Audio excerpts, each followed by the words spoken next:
buenos días, feliz jueves, un jueves frío, pero aquí se lo vamos a calentar a punta de buena información. Muy buenos días, compañeras. Hola. Muy buenos días tengan todos y ustedes en casa. Muchísimas gracias por estar en esta sintonía con nosotros y con excelente información para el día de hoy. Hola, muy buenos días, felices de recibirlos en su casa, listos para compartir estas 2 próximas horas y aquí les doy una probadita de lo que vamos a tener. Hoy en Giros, si pasó de ser una persona saludable a tener dolores de cabeza crónicos, de cuerpo y luego se le fueron sumando otros síntomas, conozca estrategias para recuperar su salud desde la medicina funcional. Las algas frescas son un buen aliado en la cocina y cada vez cuentan con más popularidad gracias a sus propiedades nutricionales, pues tienen vitaminas, proteínas y minerales. El dolor en la parte baja del vientre suele estar relacionado con el útero, vejiga o intestino. Las causas de este dolor se las explica nuestro ginecólogo invitado. Si su niño tiene dificultad para concentrarse, se mueve constantemente sin que toda esta actividad tenga un propósito, hágale sus preguntas al pediatra. Las pestañas le dan profundidad a la mirada y vale la pena tenerlas lindas de por vida. Tome nota del tratamiento. Quédese con nosotros, ya inicia Giros.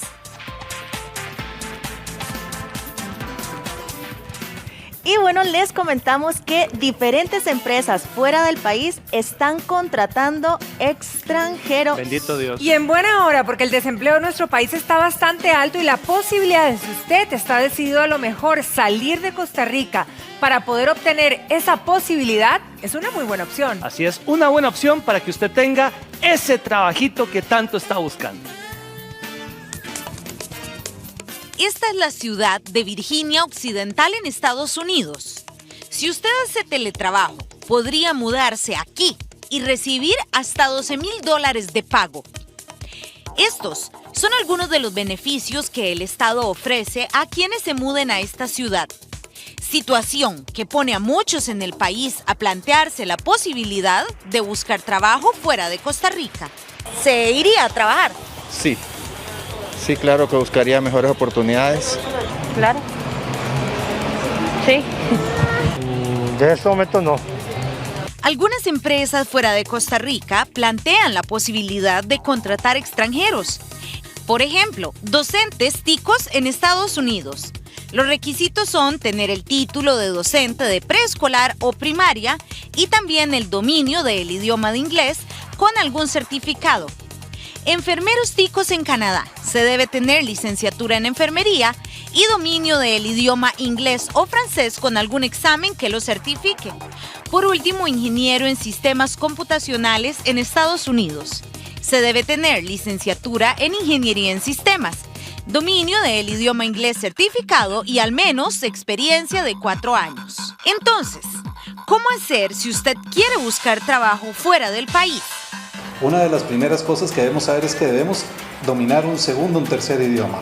No podemos ir a trabajar al exterior si no sabemos inglés, si no sabemos francés o portugués, si no sabemos chino inclusive.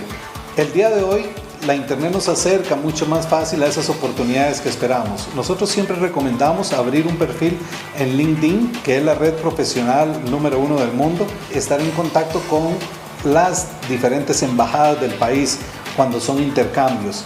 ¿Qué documentos sería importante tener al día si mi tarea es buscar trabajo fuera de Costa Rica? Hay algo muy importante para quienes queremos ir a trabajar fuera del país. Número 1, saber otro idioma. Número 2, pues tener estudios que nos acrediten. Y número 3, muy importante, siempre tener un pasaporte al día, tener visas a los diferentes países. Conocemos que la visa más solicitada y en donde están las oportunidades es en los Estados Unidos. Lo más importante en la búsqueda de empleo, ya sea dentro o fuera del país, es ser proactivo y persistente. Esta será su mejor herramienta para encontrar ese trabajo tan anhelado. Primero Dios, que se abra el trabajito, ¿verdad? Y que se los den, de verdad que sí. Vamos a hablar de una realidad, porque el acoso hacia las mujeres en este país no perdona. Y es que no solo en este país, en cualquier lugar, y ahora ya ni siquiera podemos ir tranquilas al gimnasio, Patri. ¿Se imaginan ustedes ir al gimnasio, ¿verdad? Con la licra o con chicas que se visten de diferentes modos, pero estoy haciendo ejercicios y que de repente un tipo, cuando uno está totalmente concentrada, esté tomando fotos de partes que no debería para compartirlas en sus redes? ¿Dónde enfermo? No. La joven que aparece en este video de la red social TikTok luce tranquila, realizando su rutina de ejercicios. Sin embargo, el hombre que vemos detrás de ella y se agacha, le está tomando una fotografía sin su consentimiento.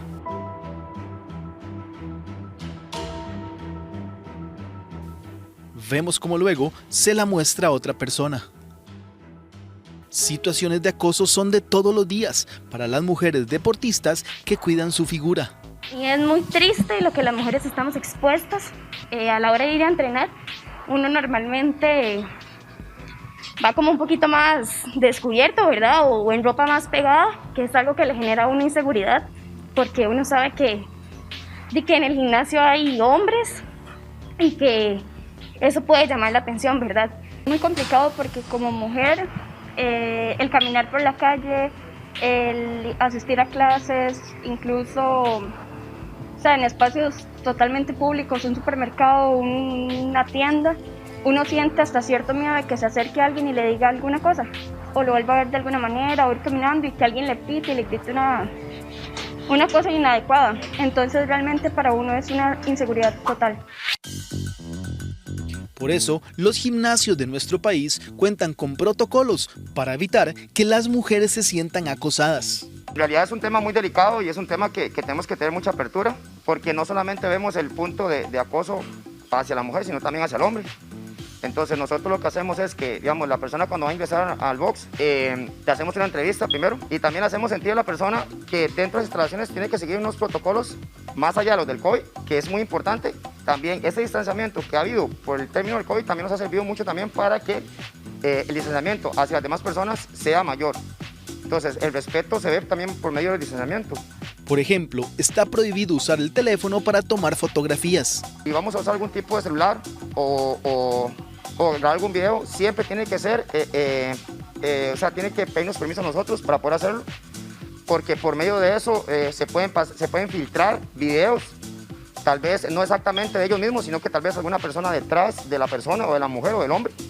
Entonces, esos videos se pueden filtrar ya sean por grupos de WhatsApp o fotos o imágenes o videos. Gracias a la prevención, algunos gimnasios son más bien los pocos lugares a donde ellas se sienten seguras.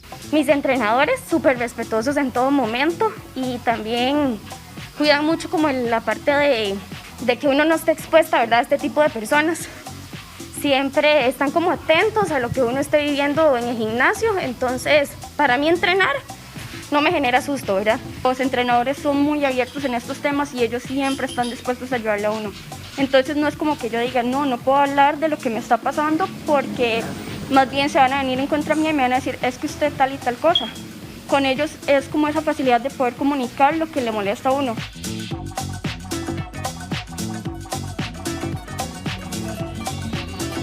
Cansado, ¿ah? Qué cansado y qué lamentable no poder ir ni tranquila al gimnasio por todo este tipo de situaciones. Sí. Más respeto, por favor. Pero bueno, les cuento que un dueño de un apartamento decidió ponerlo en alquiler porque necesitaba ese espacio. Así es, pero vea lo que hizo la inquilina. Le dijo a todo el mundo el chisme que el casero era violento. Vamos a ver la nota. Este es el rótulo con el que el dueño de un apartamento pretendía buscar inquilino. Como vemos en la imagen, el antiguo inquilino advirtió a los interesados acerca del comportamiento del dueño. Bueno, yo digo que se podría investigar un poquito, ¿verdad?, con inquilinos anteriores, a ver cómo es esa persona. Las personas que han alquilado aseguran que los problemas más grandes con los dueños se dan cuando el pago del alquiler no llega a tiempo. Bueno, eso pasa casi siempre cuando, por ejemplo, el inquilino, el que está alquilando, tal vez no se pone al día. Entonces se pone, el que alquila se pone mal, se pone enojado. Hasta te puede sacar los trapos a la calle, no sé. Creo que lo principal es que si es un negocio para esa persona, él tiene que dar la mejor atención para el inquilino, o sea, el que está alquilando. Pero si no pagas, entonces él se pone enojado y te puede sacar. Por eso es importante conocer bien a la persona propietaria. Pero es fácil hablar con un vecino, hablar con la persona que arrendó anteriormente, saber quién es la persona, cómo ha sido el trato con los inquilinos, con la gente. Si son personas que tienen apartamentos, si tienen varios apartamentos, todavía es muchísimo más fácil. Inclusive muchos zonas residenciales tienen oficiales de seguridad, que también nosotros podríamos preguntarles con suma confianza, que queremos arrendar, que cómo es el ambiente, que cómo es también la persona que arrienda. Usted tiene todo el derecho de preguntarle a su casero. Así como yo tengo que ser transparente en dar mi número de teléfono, mi dirección, inclusive para firmar un contrato, igual lo tiene que hacer esa persona. Entonces la transparencia tiene que ser igual.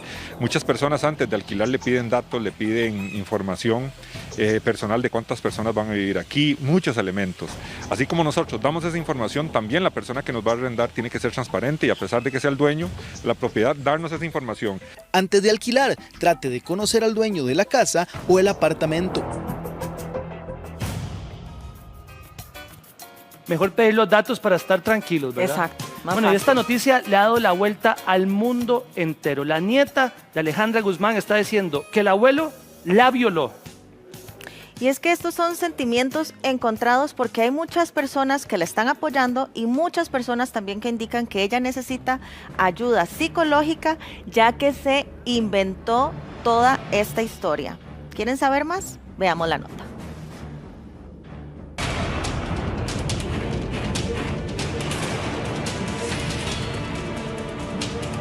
Un hombre muy asqueroso, un hombre muy abusivo, me daba miedo. Es noticia en México y América entera. Las declaraciones de Frida Sofía Guzmán, donde acusa a su abuelo Enrique Guzmán de abusarla cuando ella era niña, causaron miles de reacciones. Me daba miedo, siempre me daba miedo. Me hizo cosas feas. Como mamá que fui, creerle al hijo y investigar más. También buscar ayuda psicológica porque ya eso le queda en la mente a la persona. Pienso que debería investigar más porque, digamos, hay que escuchar ambas partes. Nunca se puede hacer un criterio de una sola persona y analizar a ver si ella realmente tiene problemas. Yo digo que a veces los hijos lo hacen como por llamar la atención, como para atraer más afecto de los padres. Su madre, Alejandra Guzmán, dio a conocer en alguna ocasión que le preocupa la salud mental de su hija y que debido a esto pueda generar este tipo de historias y declaraciones. Es muy triste ver a mi padre, comprender por lo que está pasando, porque yo también estoy pasando por esas acusaciones sin bases. Pero de repente me empezó a pasar otra vez con todos los novios de mi mamá. ¿Te tocaban? Bueno, no los novios, los que tenía cuando entraban al hotel, güey. O sea, es que, güey, ¿cómo no voy a estar en poco?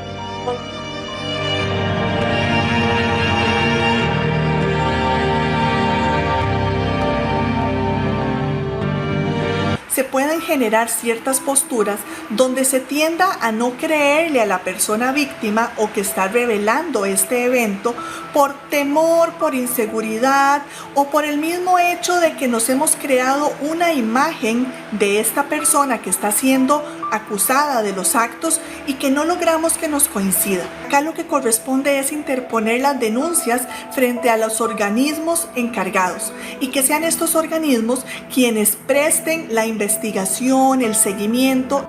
La abuela de Frida Sofía, la actriz y una de las divas más reconocidas y queridas de México, Silvia Pinal, emitió una carta a su nieta. Frida, tu abuela te ama intensamente y nos necesitamos ambas.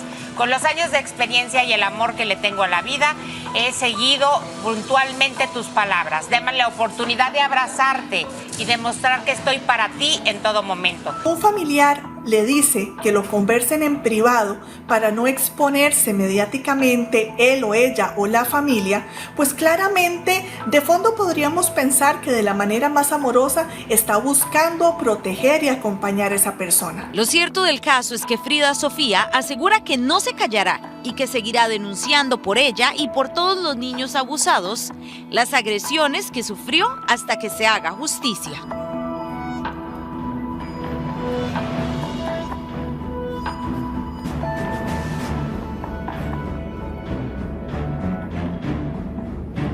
Qué situación más dramática y complicada. Muchos al lado de Frida, muchos se ponen al lado del abuelo, pero yo creo que ahí solo Dios tiene la verdad. Muy lamentable, Ítalo, y hasta que se diga la verdad a ciencia cierta, no se puede hacer nada. Y también se agarran para hacer mucho show de esto y vender. Es que ese es el detalle, Vamos con buenas noticias, porque Colby va a dar computadoras e internet a las personas que más lo necesitan. Y si ustedes quieren ser una de estas familias que se beneficien con estos servicios, pongan muchísima atención a esta nota. Una computadora y acceso a internet es lo que familias de escasos recursos del país podrán disfrutar mediante el programa de hogares conectados del que forma parte Colby. Esto quiere decir que aquellas familias con estudiantes ahora tendrán la posibilidad de acceder a sus estudios de manera virtual sin limitantes de tecnología. Hay gente que no tiene ni internet ni tienen cómo comunicarse de esa manera, que ahora todo el mundo se comunica por computadora y por internet. Me parece bastante bien porque hay muchas familias que obviamente no tienen el recurso para poder obtener un sistema así, ¿verdad?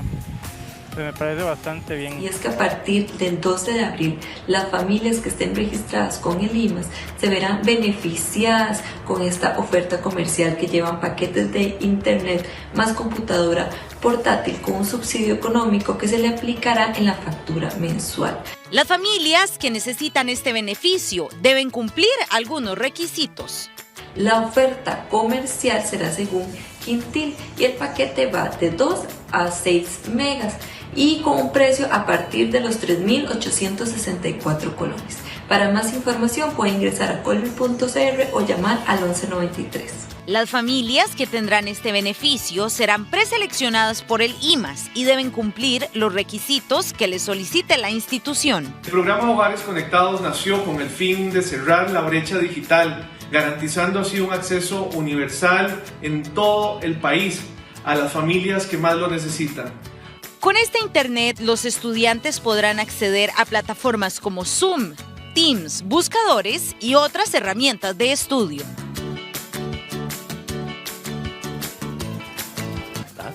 Ahí está, excelentes opciones. Ítalo, y si yo a vos te digo Hilari, Xuxa. ¿Quién no Xuxa, ahí está. recuerda a Xuxa? Ya listo, está volando. Así es, esta reconocida artista brasileña hace unos días envió un video donde afirmaba que ella había matado a su madre por causa del COVID. Así es, pero es una campaña publicitaria para hacer conciencia. Vamos a ver. Este nuevo look que está llevándolo ella con mucha gracia. Pero bueno, algo que nos aqueja y nos ha quejado a todos desde las últimas horas porque se reportaron y se reportan que seguirán estas fuertes lluvias en nuestro país. Ayer, por cierto, se concentraron en el Caribe, en la zona norte, en la península de Nicoya y en el Pacífico central y sur del país. Así lo informó el Instituto Meteorológico Nacional. De hecho, para el final de la tarde, la actividad lluviosa se concentró en el Pacífico Sur el día de ayer. También se informó sobre fuerte actividad eléctrica.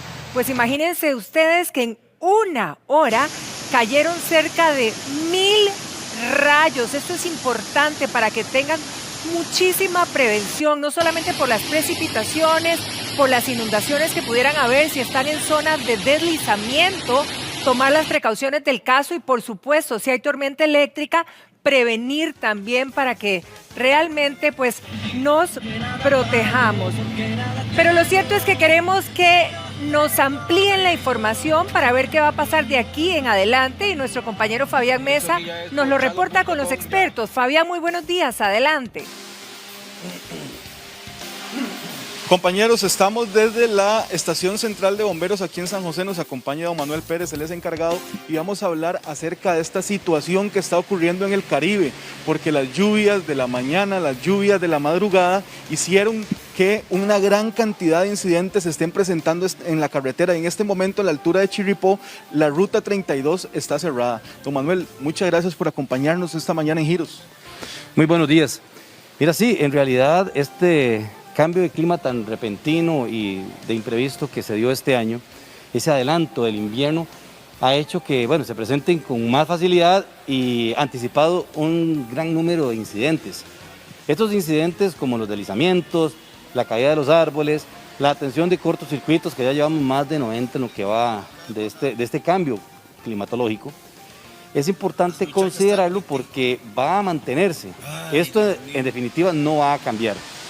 El invierno se adelantó y esta situación o este clima no va a variar. Ya tenemos alertas de la Comisión Nacional de Emergencias. Bomberos está coordinando con las comisiones municipales de emergencia para la atención de este tipo de incidentes, pero se están reportando crecida de ríos, deslizamientos, caídas de árboles, y tenemos que tener mucho cuidado al respecto cuando transitamos y cuando estamos en casa.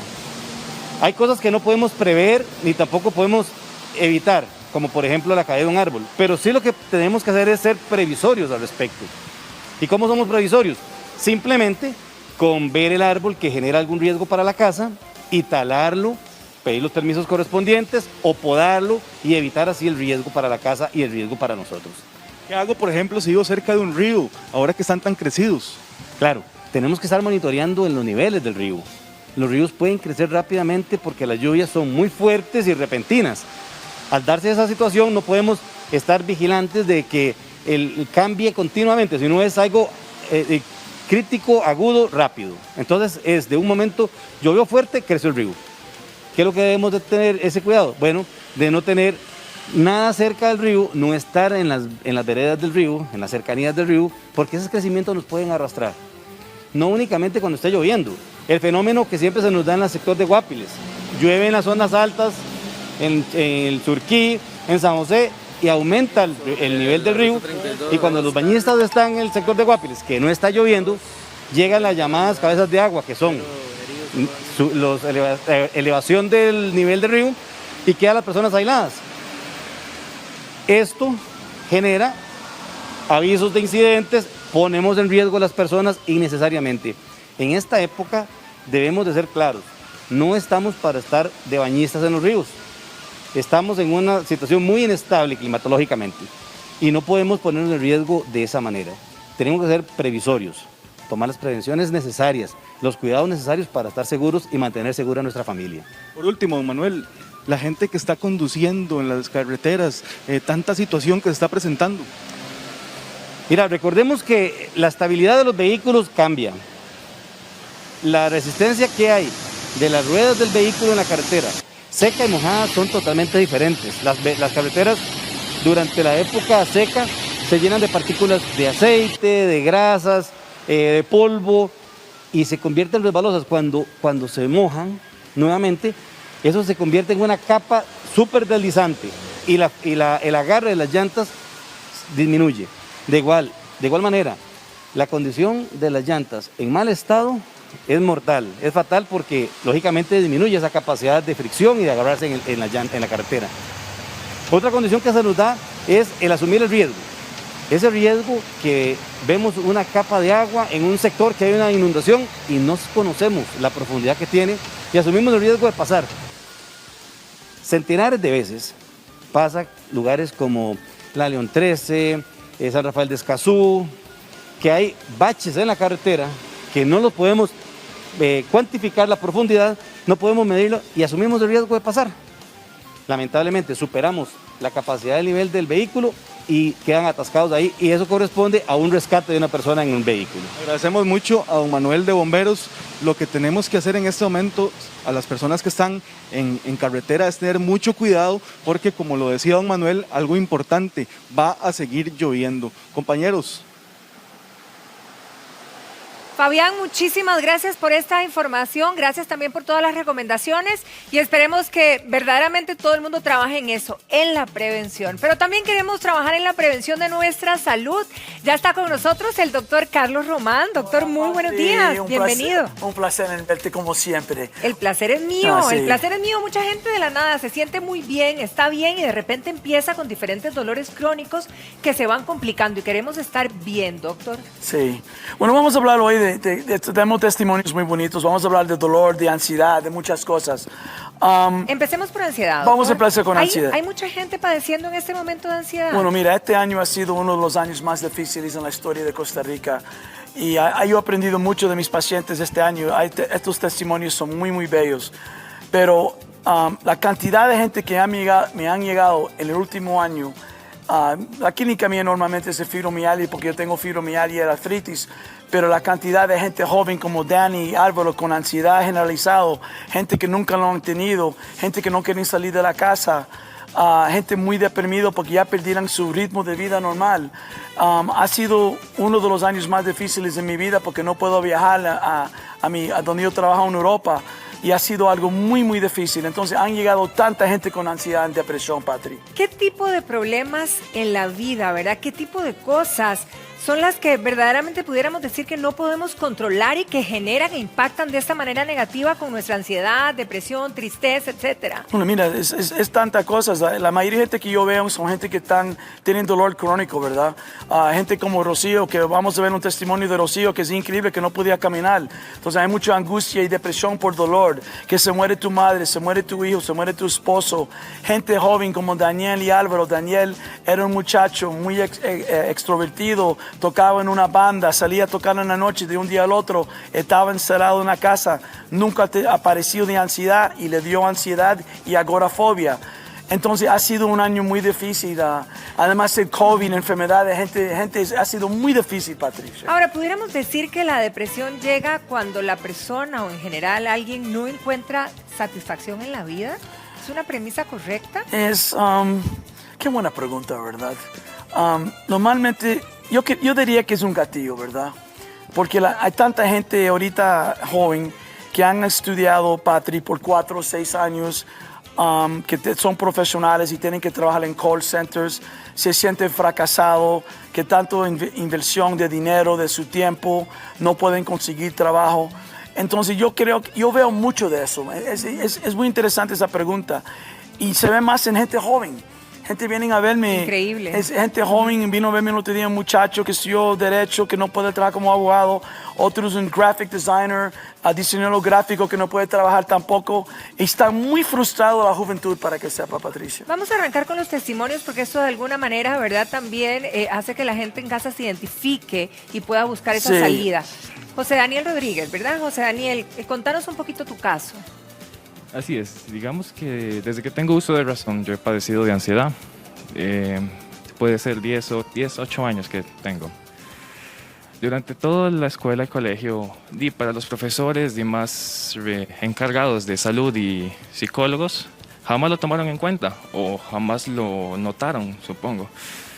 Pero síntomas de ansiedad, fidgeting, estar haciendo con las manos, estar golpeando la mesa, cosas, son síntomas clásicos de ansiedad. Lo que me doy cuenta es como que todos en ese momento o lo ignoran o no les interesa. He padecido ansiedad crónica bastante, he tenido problemas para dormir incluso por ataques de pánico.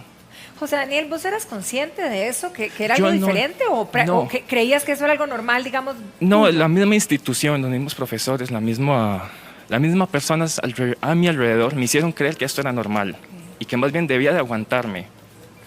Que estos síntomas, estos ataques de pánico son pendejadas tuyas. O sea, ¿qué te pasa? Tienes que seguir adelante. Pero por el otro lado no entendían cómo me sentía yo en el fondo. Un pánico total. O sea, varias situaciones. ¿Cómo se abordó este caso, doctor? Una persona tan joven y además, o sea, es decir, si fue por tantísimo tiempo, ¿verdad? No haber tenido el abordaje, esto se va complicando cada vez más. Así es. Eso fue increíble. Bueno, cuéntale qué pasó, Dani, ¿qué ¿Cómo estás llegaste? tomando? Exacto, ¿Cómo llegué aquí? Llegaste? La cosa es con la pandemia tuvimos una situación bastante fea. Falleció mi abuelita. El mismo 14 de marzo que declararon pandemia. Entonces, además de la situación emocional de conllevar la pérdida de un familiar, conviene ahora la encerrona, estar metido en tu casa 24/7, cumpliendo los estándares de seguridad que te impuso el Ministerio de Salud. Por ahí empiezan mis problemas de ansiedad un toque más severos. Empiezo ya a mostrar ataques de pánico diarios por la necesidad de salir y de convivir con la gente, lo cual no se podía porque yo convivo con mi abuelo todavía. Entonces era una situación bastante difícil, no tenía salida y otra. ¿Qué sentís en un momento, en una crisis de ataques de pánico? Impotencia, ira, solo quería desaparecer, incluso hasta, suena feo, pero incluso como dejar de existir, así se lo pongo. Okay. Bueno, ¿qué decimos con él? ¿Qué hiciste Bueno, con él? primero, gracias por el testimonio, porque eso es algo muy difícil, alguien hablar de eso tan joven. Claro. Bueno, primero, él no produce serotonina, ¿verdad? O lógico. Entonces le di serotonina, le di triptófano, le di tirosina, un aminoácido terapia que se convierta en dopamina, le di theanina. Gracias a Dios, él no aceptó tomar antidepresivos y tomar clonazepam. Él estudia mucho, él dice, yo no quiero esa vía. Él trató de aguantar, él hace mucho ejercicio, hace fitness y todo eso. Le di otra medicina que se llama GABA y dopamina. Bueno, el resultado ha sido increíble, ¿verdad? Él ha mejorado 80-90%, se siente mucho mejor. Ha sido la cosa más importante que aprendí de él, Patri, es que él dice que es una pandemia en gente joven. Que todos los amigos de él parecen de pánico. De veras, claro. Digamos que no solo yo soy un caso, sino hay cientos de casos en mi institución. En mi clase del salón de 30 personas te puedo decir que por lo menos 10 tenemos problemas de ansiedad y 5 problemas serios. ¿Pero por qué tan jóvenes, doctor? Porque uno pensara que esto ya es problema de uno cuando tiene una carga y un cúmulo, ¿verdad? Pero estos chicos... Yo creo que es increíble. Nadie entiende la estrés que manejan la gente joven. ¿La presión? Depresiones, gente joven, depresión, estrés. Yo creo que redes sociales tienen mucho que ver con eso. Que genera una presión tremenda. Una presión tremenda. Y no sé cómo se dice fitting in, que tienes que estar con todo el día. Que tienes que calzar, que tienes que pertenecer.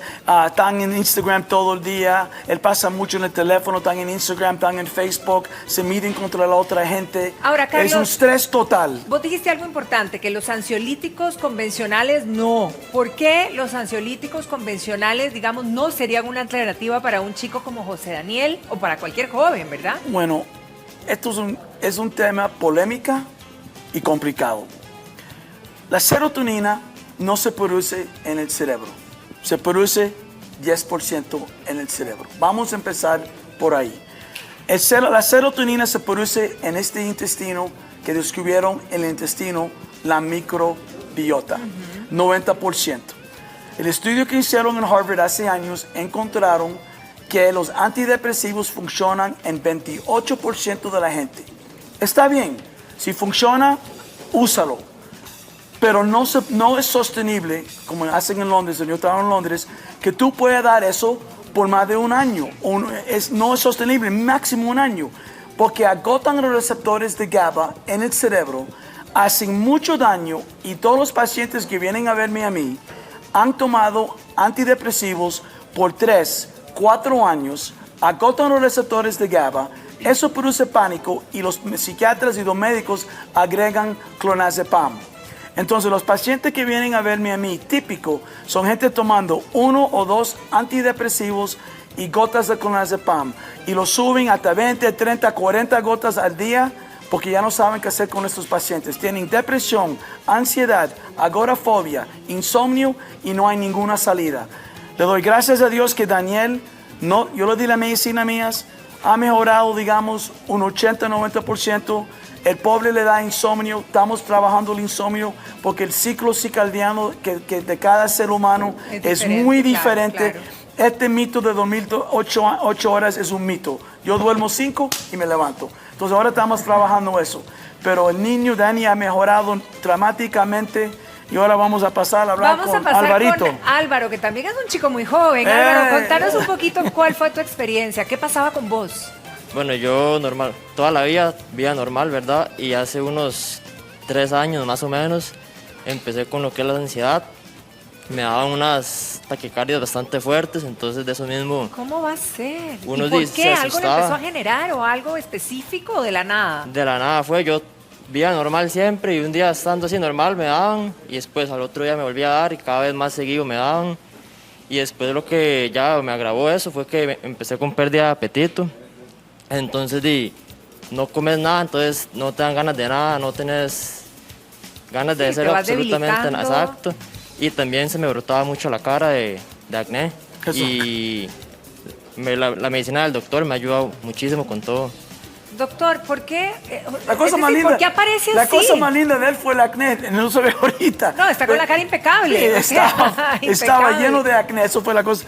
Igual que Dani, han llegado tanta gente joven, estresado, problemas del trabajo, pánico todo el tiempo, no quería salir de la casa, no quería comer.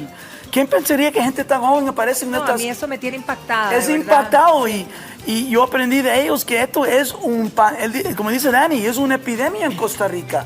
Ahora están llegando, llegó antes de la semana pasada, como 7 personas de 19 a 24 con pánico y depresión, tomando antidepresivos, clonazepam, no mejoran. Una muchacha me dijo que se quiere matar, que no sabe qué hacer. Los pobres padres histéricos, no hay salida, antidepresivos no funcionan. Esto es un tema muy complicado que se tiene que hablar porque es una realidad en nuestro país, Patricia. En el caso de Álvaro, ¿cuál fue el curso con él? Bueno, era muy parecido a Dani, ¿verdad? Okay, ¿sí? Tenía pánico, tenía problemas de acné, entonces yo le cambié la dieta a 0 harinas, quitar azúcares del cuerpo para poner la piel más bonita. Le puse una dieta keto, la dieta Atkins, le di serotonina, GABA, triptófano, dopamina, aminoácido terapia, le cambié la dieta. Y mejoró dramáticamente, pero Pati, tú no entiendes. La cara de él estaba mal. Y ahora la cara está completamente limpia. No, la cara se te ve nítida, perfecta, en buena hora. ¿Y la taquicardia, Álvaro? Cero. Bueno, desde que empecé el tratamiento, sí, le puedo decir que empezó a bajar y ya 2 años para acá, nada de nada. Excelente. Bueno, vamos con doña Rocío Monge para que nos cuente. Rocío, ¿cómo está? Muy bien. Yo quiero hablar de esto un poco primero. Esto es una de las cosas más impactantes que ha pasado en la clínica en mucho tiempo. Esta mujer vino hace 2 años y no podía... Esto no tiene que ver con ansiedad, ¿verdad? Quería traerla a ella, Mireya, porque son cosas de estrés y depresión, pero ella vino y no podía caminar. Te lo voy a repetir, no podía caminar. Ahora, Rocío, cuéntame. ¿Qué pasó, Rocío? Contame. Bueno, digamos, a mí me empezó que me dolía mucho el cuerpo, no aguantaba, pero ni tocarme el pelo. Entonces yo fui donde el médico porque yo pensaba que lo que tenía era colesterol, porque era que para mí las noches eran fatales dormir, porque donde yo estiraba mis brazos, mis piernas en las noches eran fatal y yo me levantaba que no podía caminar. Mis hijos me decían, o yo estaba sentada y mis hijos me decían, mami, ¿pero qué tiene? ¿Qué le pasó? De nada, no me duele nada. Y sí empecé a caerme, me caía de la nada. Llegaba a mi casa y me caía. ¿Como a falsearte las piernas? Sí, y de la nada. Entonces yo fui y me hice exámenes, porque yo dije, debo tener las venas taqueadas de colesterol, porque no aguantaba. Exacto, el diagnóstico ahí, exacto. Sí, porque no aguantaba mi cuerpo. Y llegué yo, le dije al médico y me hizo exámenes de todo, hasta de artritis, y me dice, no, todo está muy bien, usted salió bien. Entonces yo le dije a mi esposo, aquí algo anda mal, porque no puede ser que yo me siento que yo no quería, a mí la tortura era levantarme. Y yo sí había llevado unos años antes a mi mamá donde el doctor, y entonces yo dije, no, aquí es ir donde el doctor Román, porque yo soy de no tomar pastillas, medicamentos convencionales. Ya yo tomo, pero en último caso, pero yo no he tomado... Ya en un extremo, digamos. Sí. Ok, vean, imagínense lo que el doctor dijo al principio, ¿verdad? Que Rocío estaba casi postrada en una cama porque verdaderamente no podía caminar. Pero quiero que pongamos una foto en pantalla porque verdaderamente, o sea, no es que no podía caminar y ahora medio camina. ¡Eso! Es que Rocío subió el chirripó, o sea, es decir, su mejoría fue absoluta. ¿Qué pasó, Carlos? En el caso de ella, ¿cuál fue, digamos, el tratamiento para tenerla como la tenés ahora? Eso es increíble, ¿verdad? Cuando yo veo eso me da tanta alegría esa foto. ¿Cómo no? Bueno, ella tenía fibromialgia, ¿verdad? Y tenía desgaste, como yo, es muy parecido a yo. Entonces empecé dándole cosas porque tenía desgaste muy fea. fibromialgia muy fea. Entonces le di básicamente las mismas medicinas que tomo yo. Le cambié la dieta, quitar las harinas, controlar la cándida. Y le di cúrcuma, colágeno, ácido hialurónico, cartílago, cloruro de magnesio, ácido láctico, la fórmula del dolor por mucho tiempo, porque es un proceso largo.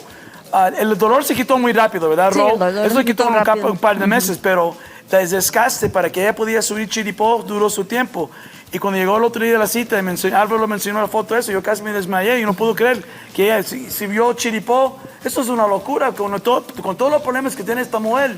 Yo no lo puedo creer. Entonces Bueno, eso es una locura, no, es locura. una bendición tenerla aquí. También quiero que me cuente, doña Mireya, ¿qué pasó con usted? ¿Por qué llegó donde el doctor? Mireya, Dale, habla así, Titi. cuénteme aquí, exacto. Acérqueselo, eso es. Mi testimonio es que yo siempre desde pequeñita padecía de migrañas, pero migrañas de morirse uno, ¿ah? Y luego como que me perdía, como que seguía en los buses, como que llegaba al trabajo, pero ¿dónde estaba? Luego de eso vino la fibromialgia, muy desesperante, solo incapacitada, faltaba mucho al trabajo, solo incapacitada porque no podía, o sea, para darme vuelta tenían que ayudarme. Para pararme tenía que ayudarme. Y en eso dice mi hija, mami, ¿vieras que yo vi un programa? Y ya duramos un tiempillo ahí, y luego me sacaron cita y fui. Y gracias a Dios, qué Y, bueno. y el doctor me puso unas gotas debajo de la lengua por un ratito. Cuando yo salí de ahí, como que fue algo mágico. Y el tratamiento. ¿Qué fue lo que pasó en ese caso, Doc? Le di serotonina. Entonces le di serotonina, estaba muy deprimida, tenía Ajá. ¿sabes que migrañas es una de las cosas más difíciles de tratar la medicina, verdad? Porque en la calle le dan Epival y estas cosas. Y ella estaba muy deprimida, mucho cortisol, le di mucho serotonina, le di una fórmula que yo inventé para migrañas. Y la cosa más impactante con Mireya, que se llaman Titi en Cuba, es que ya Titi no tiene migrañas. Y eso es algo muy difícil lograr en medicina. De tener migrañas. Eran todos los días, ¿verdad? Era todo el día, ¿verdad? Todos los días. Todo el día, casi. En buena hora. Y desde la última vez que viniste, Carlos, mucha gente estuvo reportando el insomnio, ¿verdad? De hecho, también aquí nuestro compañero.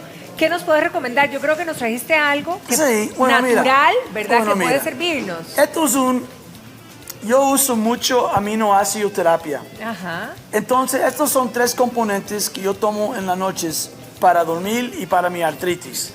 Esto es L-theanina. Es un aminoácido que viene del té verde y eso es una maravilla para inducir el sueño. Se llama aminoácido terapia. Esto es triptófano, L-triptófano. Hay 2 tipos de triptófano, Patricia. Hay 5-HTP y hay L-triptófano. El doctor Atkins me habló de eso hace muchos años y me dijo que era la mejor. Eso viene en pastillas también, es natural. Es la mejor cosa para tomar para dormir natural en el mundo. Funciona mejor que clonazepam. Es una maravilla para ansiedad, pánico y todo eso. Y mi favorito que hay en Costa Rica es el colágeno. ¿Por qué el colágeno ayuda el insomnio? Porque el colágeno, con 30% del colágeno, es un aminoácido que se llama glicina. Y la glicina induce el sueño porque baja la temperatura corporal y empieza a activar los receptores de GABA en el cerebro. Y este cóctel de maravilla que tomo todas las noches es una maravilla para la pobre gente que sufre de insomnio, que tienen artritis, que tienen fibromialgia. Se matan 2 pájaros con una piedra, Patricia. Excelente. Ay, doctor, como siempre, un placer tenerlo aquí en nuestra casa. Muchísimas gracias, amigos, por venir a compartir con nosotros. De verdad que sí, esto nos alienta. Feliz día, doctor. Gracias. Gracias, Patri. Ítalo. Usted las puede utilizar en polvo para condimentar, puede empanizar, puede consumirlas como usted desee. El alga es un superalimento que está revolucionando la cocina y tenemos a Cindy Fernández, investigadora de la Universidad de Costa Rica. Cindy, bienvenida. Muchas gracias por la invitación. ¿Podemos consumir todo tipo de algas, Cindy?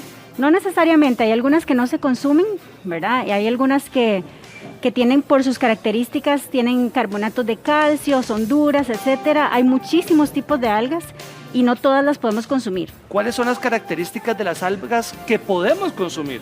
Vamos a ver, hay diferentes características, las podemos distinguir por texturas, por su dureza. Por ejemplo, estas que tenemos acá, pues son algas duras, ¿verdad? Con carbonato de calcio, esas no necesariamente las podemos consumir directamente, ¿verdad? Podemos consumir las que son como, las que tienen como unas texturas más carnosas, más jugosas, etcétera, pero entonces hay diferentes características. La Universidad de Costa Rica está haciendo investigaciones grandes. ¿En qué consiste esta investigación? Vamos a ver, son varias investigaciones lo que tenemos. Principalmente buscamos la biodiversidad de algas del país, ¿verdad? ¿Cuáles son las algas que tenemos actualmente en nuestro país? Tenemos registradas más o menos más de 300 especies de algas en Costa Rica, tanto en el Caribe como en el Pacífico. Y recientemente estamos trabajando en cultivarlas y ver cuáles son los beneficios de las algas y qué comunidades podrían tener una oportunidad más allá de pesca u otro tipo de cosas y cultivar este tipo de organismos. Cindy, ¿en qué parte del mar podemos conseguir este tipo de algas? En todo lado. O sea, desde que nos metemos las primeras piedras, todas las algas están en todo lado. De hecho, las tenemos en la parte terrestre también. Yo no sé si han visto esas manchas como anaranjadas que se hacen sobre las aceras, sobre las paredes, todo eso son algas. Vivimos constantemente con algas aunque no nos estemos dando cuenta. Y en el mar, por supuesto, la mayoría de acá son marinas, ¿verdad?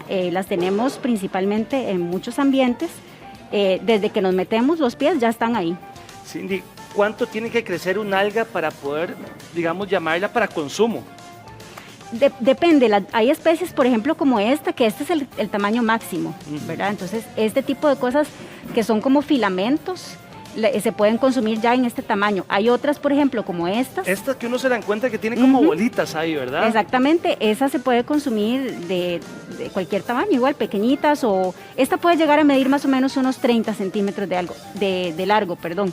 Estas en particular, si las encontramos en la playa, hay que tener cuidado porque algunas algas concentran pesticidas y algunas otras cosas. Entonces, no todas las especies las podemos consumir así como directamente del mar. Sobre todo hay que tener cuidado con las que están tiradas en la playa. Detallemos esta que parece como un arbolito que yo lo puedo decir y usted me dice, estos serían como hojitas de ciprés. ¿Cómo Correcto. se llama esta alga? Esta se llama Galaxaura, no tiene un nombre común, el Galaxaura es el nombre científico. ¿Se consume? ¿Podría comerla? No, esta no porque tiene carbonato de calcio. Aquí las que tienen carbonato de calcio son esta y esta. Ahora, de hecho, vamos a ver, se procesan y el carbonato de calcio se puede utilizar como suplemento alimenticio, pero directamente no se pueden consumir. Se hacen pastillas, se hacen diferentes técnicas para poder sacar el carbonato de calcio. Pero, por ejemplo, estas de acá, estas sí se podrían consumir. Digamos, yo veo esta alga y es como la que le ponen a uno en la sopa miso, es esta, ¿verdad? No, la que le ponen a uno, y cuando uno piensa en algas, claro, uno piensa directamente en sushi o en ese tipo de cosas. El sushi son algas que no son de Costa Rica, entonces no hay en nuestro país, de hecho, ese género. Este tipo de algas nosotros no estamos acostumbrados a verlas, entonces no estamos acostumbrados a consumirlas. El único lugar donde hemos visto que se consumen algas es en el Caribe. Es el único lugar donde la gente sí las toma del mar y pues hace algunos platillos con ellas. Ahora, este color rojito, como rosadito, ¿qué es lo que se le da, Cindy? Las algas tienen diferentes colores y se clasifican por sus colores. Entonces, por ejemplo, aquí tenemos algas verdes, como estas o como estas que están acá. Estas son de Costa Rica, estas no son de Costa Rica. ¿De dónde son estas que traen aquí? Estas son de la zona templada, ¿verdad? De Washington, de Estados Unidos. Son una colección muy particular que tenemos en la universidad, donde hacemos intercambios con otras universidades, y entonces podemos clasificar las algas en verdes como esta o como estas, en rojas como estas, con sus pigmentos particulares, y en pardas como esta o estas que estén acá. Depende del color como esta, usted puede ver tal vez el tipo de ingrediente que es para la comida, más o menos. Correcto. El tipo de ingrediente, de hecho, esta en particular se consume bastante y tiene como un sabor picante. Hay algunas que las podemos freír y saben súper bien. De hecho, esta sabe muy bien, esta que está aquí. Ajá, ese sargassum. Entonces, casi que va al sartén y listo, ¿verdad? Esa podríamos, sí, se puede consumir. No las que están en la playa, porque otra vez, recientemente en el Caribe tenemos una invasión de sargassum que viene del Atlántico, y las que están en la playa no se pueden consumir ahorita. Eso y ahorita es importante, tenemos, sí. de hecho ahorita tenemos una explosión de sargassum, y hay un montón de sargassum en el Caribe. Ese sargassum no debería consumirse porque ese sargassum trae concentraciones de metales pesados, de arsénico y de otras cosas que no deberíamos consumir. Eso está muy interesante. Hablemos de todo esto que trajo aquí, que uno dice, parece piedra pómez, pero ¿qué es esto? Digámoslo. Sí, esos son, las algas, hay muchísimas formas, muchísimas variedades. Estas son las más duras, se llaman algas coralinas. De hecho, asemejan un coral, ¿verdad? Entonces, vemos aquí que este es el material, digamos, se asienta sobre un pedacito de coral, sobre una piedra o algo, y entonces es puro carbonato de calcio. Hay muchos suplementos alimenticios que se hacen con este tipo de algas, por ejemplo, y tenemos diferentes formas. Estas algas son súper importantes porque forman ecosistemas. Entonces, por ejemplo, en Isla del Coco, tenemos todo el sistema arrecifal, y alrededor del sistema arrecifal tenemos un manto de estas bolitas. Entonces Cindy, son montones de algas. Perdón esta pregunta. Yo me voy al mar y empiezo a agarrar algas y las pongo aquí en una cubeta. Digo, bueno, ¿qué tengo que hacer para empezar a comérmelas? Para ver si puedo. ¿Qué es lo primero que tengo que hacer? Wow, qué buena pregunta. Yo creo que lo primero es investigar cuáles nos podemos comer y cuáles no. Las podemos congelar y aguantan bastante bien. Estas tienen como 2 días de estar congeladas y tienen sus colores, tienen sus propiedades. ¿Sí? 2 o 3 días, de hecho, de haberlas colectado.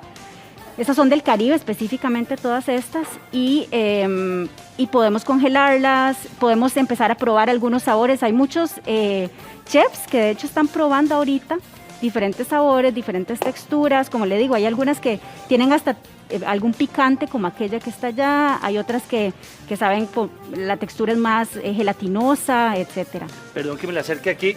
Esta que tenemos aquí que me llama mucho, esta es como anaranjada. ¿Qué es esta? Esta fue que se fueron unos pigmentos, pero es exactamente lo mismo que esta. Ok, esto sería esto, pero que se le fueron los pigmentos, ¿verdad? Ahí ya los pigmentos se consumieron por el alcohol. Estas son las que tenemos en el museo, en el herbario de la Universidad de Costa Rica, y nosotras hacemos una colección de algas de todo el país. Entonces tenemos registros de todas las algas, tanto del Pacífico como del Caribe. Vamos un poquito porque usted trajo unas tarjetitas muy lindas. Estas chiquititas, ¿cuáles son? Explíqueme un poquito. Estas son todas de Costa Rica. Estas sí son de nuestro país. Estas son ticas. Estas son ticas, exactamente. Por ejemplo, acá, esta es una que se come. Hay unas recetas con codium en internet, de hecho. Estas se pueden consumir. Se mezclan ahí. De hecho, en internet hay un montón de recetas con las cuales podemos trabajar y podemos hacer diferentes recetas, ¿verdad? ¿Cuál es el alga tica más consumida, Cindy? La más consumida, y de lo que hemos estado investigando, aparentemente es una de algo por aquí entre esto y esto. Como por aquí está la cosa. Las gracilarias. Las gracilarias son una de las algas marinas más importantes a nivel mundial. De hecho, esta es una de las especies que queremos probar para hacer cultivos. Son carnosas y tienen agar. De hecho, el agar es todos comemos algas todos los días. Aunque usted no sepa, usted ya comió algas. En el yogurt, en los helados, en la pasta de dientes. O sea, las algas están en todo lo que consumimos diariamente. Cindy Fernández, investigadora de la Universidad de Costa Rica. Le agradezco mucho su visita. Muchas gracias por la invitación. Compañeras. Bueno, y tenemos buenísimas noticias para los que tienen préstamos que están asociados a la tasa básica pasiva. Porque ¿sabían ustedes que ha tenido la más baja en los últimos 40 años? Así que ojalá y pues venga con un poquito menos de intereses.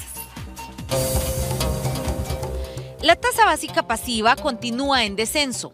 Llega a su nivel más bajo en los últimos 40 años, un 3.20%.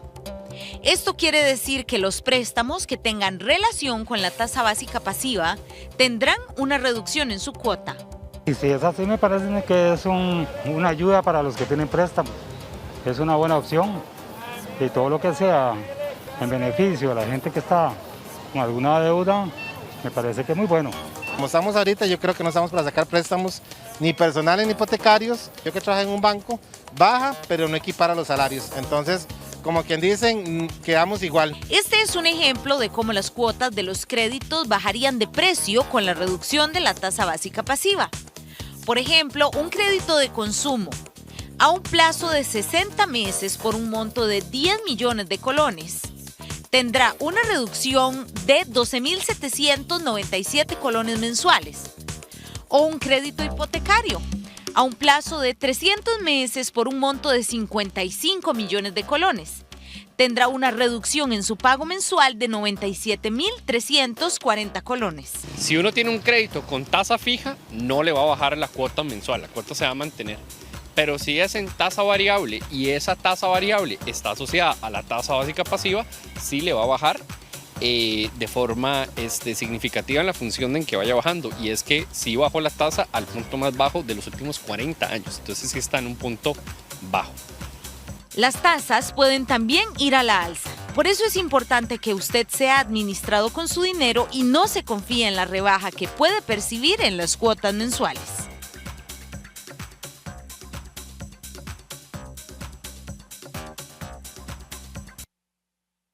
Bien, y son las 9:00 a.m. Vamos a hacer una pausa para que usted se informe con las noticias de cada hora. Pero quédese con nosotros y les voy a contar de dos de los temas que están muy buenos y les van a interesar, porque vamos a estar hablando de ese dolor en el bajo vientre que nos aqueja a muchísimas y no sabemos a qué se debe. Hoy vamos a tener el experto y estará contestando además todas sus consultas.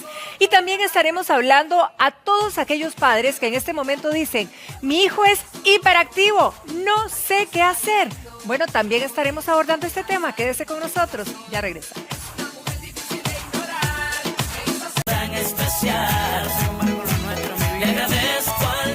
Qué bueno que continúa con nosotros y hablemos de la radioterapia y del lifting, porque estos son, sépanlo bien, espectaculares para el rejuvenecimiento facial.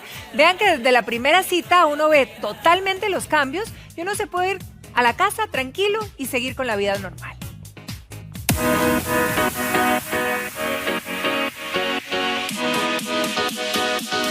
El rejuvenecimiento facial con radiofrecuencia es una de las técnicas más modernas y más eficaces que hay en la actualidad.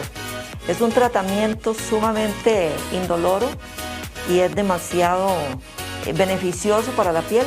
Aumenta el riego sanguíneo, obviamente, pero al aumentar el riego sanguíneo produce la estimulación de la producción de colágeno. El rejuvenecimiento facial con radiofrecuencia se inicia limpiando la piel profundamente. Se considera que una semana antes por lo menos se haya hecho una limpieza profunda ya con extracción de impurezas, y después de la semana ya podemos iniciar el procedimiento en sí. Una piel lisa, por supuesto que trabaja a nivel de líneas de expresión, todo lo que son líneas nasogenianas, líneas orbiculares de los labios, las arruguitas que se hacen alrededor de los labios, en las patitas de gallo, en el entrecejo. Cuando los párpados se van cayendo también nos trabaja muchísimo en esa zona cuando lo combinamos con el lifting facial, que es parte de la tecnología que estamos utilizando para rejuvenecer la piel. Se aplica en edades a partir de los 25 años porque empezamos a perder colágeno y elastina en las capas profundas de la piel ya a partir de esa edad.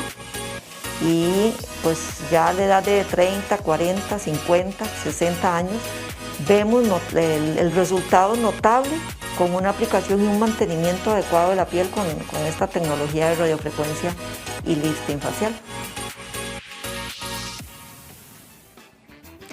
Bueno, y un tema que también es muy importante para nosotras las mujeres es ese dolor en el bajo vientre que normalmente está asociado con el útero, la vejiga y los intestinos. ¿Y cómo lo podemos, por qué ocurre y cómo podemos aliviar este malestar? Pues el ginecólogo, el doctor Alejandro Villalobos, nos va a contar sobre este tema. Doctor, bienvenido. Gracias, Tere, muy buenos días. Gracias por estar invitarme, con nosotros. No, al contrario. Efectivamente, como estás diciendo, la cavidad pélvica es una zona donde convergen varios órganos, todos ellos que pueden ser causa de dolor. En el piso pélvico, digamos en la parte de atrás del hueso púbico, te encuentras la vejiga. Anatómicamente por detrás de la vejiga está el útero, con sus trompas y su ovario acá. Y por detrás del útero está la parte final del intestino grueso, que es el recto sigmoides, que pasa por detrás del útero. La cercanía de todas estas estructuras hace que, al poder doler cualquiera de ellas, la sintomatología de dolor es muy inespecífica. O sea, no es tan sencillo poder identificar cuál es la causa del dolor si no haces una muy buena historia clínica, haces un muy buen examen clínico, un examen físico, y complementas la hipótesis diagnóstica con algún examen complementario, como lo puede ser un ultrasonido pélvico, puede ser un TAC, puede ser una resonancia, es decir, hasta una colonoscopía, una rectoscopía, que pueden ser que sean necesarias para poder establecer cuál es el diagnóstico del dolor. Correcto. El problema del dolor es que el dolor, cuando es crónico, es un dolor que incapacita a la mujer, le limita su actividad diaria. Completamente.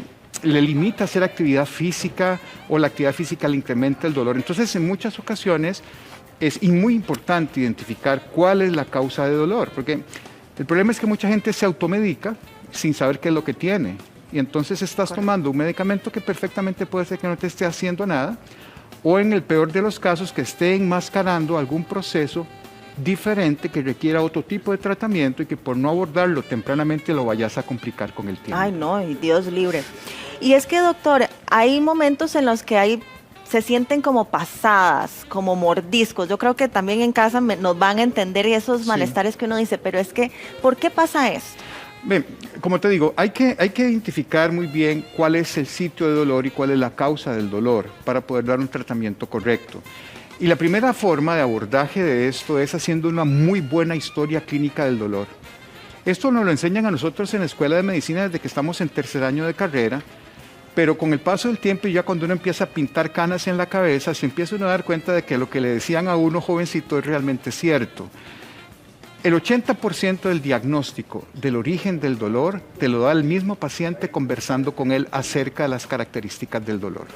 Eso es como cuando un detective investiga un homicidio que empieza a buscar pistas y pistas hasta que reconstruye toda la escena. Lo mismo ocurre con la investigación del dolor pélvico. El dolor pélvico requiere de un abordaje clínico, de una buena historia clínica donde usted escuche al paciente y le pregunte cosas como, ¿cómo es ese dolor? Si es punzante, si es quemante, si es opresivo, si es un dolor constante o es un dolor espasmódico, si es un dolor que se irradia, se le va hacia atrás o hacia las piernas o hacia algún lado se le corre el dolor, si el inicio del dolor fue un inicio lento, progresivo o fue un dolor de inicio súbito, instantáneo, rápido. La intensidad del dolor es muy importante. Si es un dolor, usted lo puede medir la intensidad dependiendo de si la paciente te dice que se incapacita, que no puede hacer sus labores, o que sí le permite y que ahí más o menos se la juega, pero que no la mete en cama o no la incapacita. La otra cosa es qué cosas te aumentan el dolor y qué cosas te disminuyen el dolor. Hay cosas que usted puede hacer que le calman el dolor, por ejemplo, ponerse pañitos de agua caliente. Eso te va a preguntar, o ¿qué podemos acostarse hacer? boca abajo, o acostarse de medio lado, o qué cosas te aumentan el dolor, por ejemplo, caminar, correr te aumenta el dolor, relaciones sexuales te aumenta el dolor, algún tipo de comida que te aumente el dolor. ¿Algún tipo de bebida? Bebidas también, bebidas con mucho gas, comidas, por ejemplo, en personas, es que esto puede ser tan amplio, que ahorita tal vez podríamos clasificar un poco las causas. Pero puede ser que una persona tenga un dolor pélvico debido a que es intolerante al gluten, por ejemplo, que es un problema gastrointestinal de intolerancia al gluten y que cuando come gluten le duele la parte final del recto, entonces da un dolor pélvico y no sabe si es porque comió algo con gluten. Puede ser hasta eso. Entonces, sí es muy importante todas esas preguntas que te acabo de explicar para tratar de identificar el origen del dolor. Entonces, algo que me queda de duda, ejemplifiquemos el dolor, clasifiquemos el dolor en los diferentes que usted nos Más bien indica. yo creo que más práctico es ver cuáles pueden ser las posibles causas del dolor. Hagámoslo así. Y empecémoslo de adelante para atrás. Perfecto. Ok, si ponemos una mujer de medio lado, de adelante para atrás, lo primero que está es la vejiga. Una infección urinaria, una cistitis, puede provocar dolor pélvico. De hecho, es una causa muy importante de dolor pélvico, pero se asocia además de dolor con otros síntomas. Por ejemplo, le da orinadera, orina cada rato, orina poquitos, le arde mucho al orinar, siente una sensación de necesidad de ir al baño constantemente. Eso uno pues, puede pensar que el dolor pélvico es debido a una infección urinaria. Si seguimos para atrás, en el útero pueden haber muchas cosas que produzcan dolor. Por ejemplo, un útero con adenomiosis, que es una alteración en la pared muscular del útero, por la penetración del endometrio dentro del útero, forma islotes, eso inflama el útero y produce un dolor pélvico crónico. O el dolor asociado a la regla, a la menstruación, que en medicina se le conoce a eso como dismenorrea, que cuando es primaria, es decir, cuando es un dolor asociado a la regla, que no existe una causa orgánica que lo produzca, es porque el útero se contrae muy violentamente cuando baja la menstruación y eso genera muchísimo dolor. Ay, tantísimo dolor. Infecciones pélvicas, por ejemplo, vamos a pasar un segundito a la otra imagen para aprovechar esto. Cuando hay infecciones aquí en el cuello del útero, estas bacterias pueden eventualmente ascender por el canal del cuello, meterse al cuerpo uterino, proliferar aquí y producir una endometritis, y si se alcanza a infectar toda la pared se llama una panmetritis. Pero también estas bacterias pueden meterse a través de los orificios de las trompas y colonizar la trompa aquí. Y esto produce una inflamación de la trompa que se llama una salpingitis. La trompa aquí supura pus hacia la cavidad pélvica. Y si esto se complica aún más, esto puede llegar a producir una colección de pus dentro de la trompa que se llama un absceso tubo ovárico, que es una colección de pus acá. Y doctor, ¿esta situación por qué se da? Generalmente son bacterias que contaminan la parte de arriba de la vagina, aquí en la parte del cuello del útero. Generalmente son bacterias de transmisión sexual. Estamos hablando principalmente de los dos principales productores de este tipo de infecciones, es la clamidia y la gonorrea, que son la Neisseria gonorrea y la clamidia, son bacterias que pueden ascender y colonizar las trompas y producir un cuadro de enfermedad inflamatoria pélvica, así es como se llama. La enfermedad inflamatoria pélvica es el nombre genérico, el nombre común, que engloba varias patologías. Dentro de la enfermedad inflamatoria pélvica está la salpingitis, que es una inflamación de la trompa, pero sin producir colección de pus, a lo que puede llegar a producir un absceso tuvárico, que es una colección de pus en la trompa, y cuando ese absceso tuvárico involucra también al ovario, eso se llama un absceso tubo ovárico. Es una colección de pus, eso es quirúrgico, sumamente grave. Generalmente son por bacterias de transmisión sexual que colonizan acá y ascienden y pueden penetrar en el canal del útero y en las trompas. Otra causa de dolor uterino pueden ser fibromas. Los fibromas son tumores benignos del cuerpo uterino, fibromas, miomas o leiomiomas, porque tienen varios nombres, que todos significan lo mismo, son pelotas de músculo que se originan de la misma pared muscular uterina y que producen una bolita, una pelota. Esa pelota, eventualmente, si crece hacia afuera, se llama subseroso, si crece hacia el centro de la pared, sin desplazar la parte externa y la parte interna, se llaman intramurales, y cuando crecen hacia adentro de la cavidad uterina se llaman submucosos. Esos miomas pueden producir dolor. Otra causa de dolor pélvico, que ya no es uterina, sino ovárica, quistes en los ovarios. Un quiste en un ovario, que puede ser un quiste simple, o puede ser un quiste de endometriosis, o puede ser un tumor de ovario. O sea, aquí me da la mañana entera y no termino. No, y de hecho nos está llegando una pregunta de una televidente. Vamos a ver si la tenemos en pantalla. Buenos días, mi nombre es Jessica, tengo 25 años. Una consulta al doctor. Al dolor leve que nos da constantemente en la zona baja, pero irradia la parte derecha de la ingle y la pierna. ¿A qué se debe? Ese tipo de dolores tan inespecíficos, como te digo, requieren de un abordaje clínico extenso, ¿no? Con sola esa información es muy difícil, además hay que hacerle un tacto vaginal para ver si hay dolor en un ovario o en el útero, o si es un dolor del piso pélvico, porque perfectamente podría ser desde un problema de espasmos de colon hasta un problema de una endometriosis pélvica. Y el problema es que la diferencia es importante porque el tratamiento es diferente y las consecuencias de no tratarlo también son diferentes. Y doctor, ¿cómo podemos saber que el dolor viene a causa de los intestinos? Generalmente el dolor intestinal tiene ciertas características que uno lo hace pensar en eso. Primero, que generalmente es espasmódico, es un dolor que no es constante, sino que soca y después afloja como tipo cólico. Exacto. Lo que llamaban las mamás de uno de que les está con cólicos, bueno, cólicos en la parte pélvica son dolores espasmódicos que generalmente son de víscera hueca. El dolor espasmódico no es de víscera, no es de una estructura como el útero, salvo que sean contracciones en el momento de la menstruación, pero dolores de tipo cólico generalmente es de víscera hueca y generalmente se debe a colon, a inflamación de colon, a colitis, a trastornos de adherencias pélvicas después de una cirugía que pueden inflamar la pared del intestino. Generalmente son dolores espasmódicos, como que suben y bajan de intensidad. Generalmente los dolores intestinales están muy asociados al tipo de comida que se coma. Generalmente también están asociados a situaciones emocionales de fondo, por ejemplo, una situación de estrés, un susto muy grande, etcétera, empieza con dolor de tipo espasmódico colónico, y generalmente son dolores más de tipo intestinal. Uno piensa más en eso en primera instancia que en otra cosa. Ok, también tenemos otra consulta de una televidente, doña Marcela. Ella nos indica que ella ha tenido dolores desde pequeña, dolores en el bajo vientre desde pequeña y que ahorita, a sus 36 años, esos dolores continúan y aún más fuertes. Sí. Eso es muy importante porque hay una enfermedad pélvica que se llama endometriosis. La endometriosis es una enfermedad que produce dolor pélvico crónico, pero además produce infertilidad. Y ese dolor generalmente se va incrementando con el paso del tiempo, porque es una enfermedad que es progresiva. La endometriosis es la presencia de tejido de endometrio implantado por fuera del útero. Vamos a ver si puedo utilizar esta imagen. Aquí me enseñaron un poco cómo hacer para borrar. No, era aquí.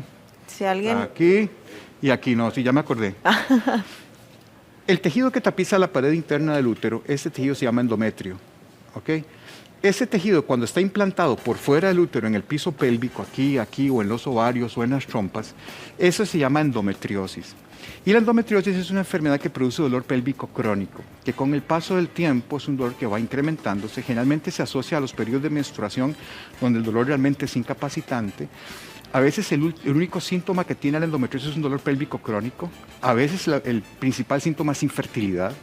A veces es un problema de un dolor que va incrementándose con el paso del tiempo, pero el problema que tiene la endometriosis es que la única forma de poder diagnosticarla de manera temprana es viéndola. Hay que hacer una laparoscopía.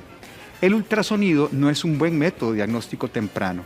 Eso ha hecho que el diagnóstico de endometriosis generalmente se retrase hasta 8 años de la mujer con síntomas y nadie da pie en bola de qué es lo que tiene, porque no se lleva a hacer una laparoscopía. En el caso de ella, no sé la historia, no sé si tiene hijos, no sé si ha tenido problemas de infertilidad, no sé si ha tenido problemas para quedar embarazada, no sé si tiene dolor asociado a las relaciones sexuales, no sé si tiene dolor asociado a la menstruación, pero un dolor pélvico crónico desde chiquita hasta ahora y que ha ido incrementando, lo primero que uno tiene que descartar es una endometriosis.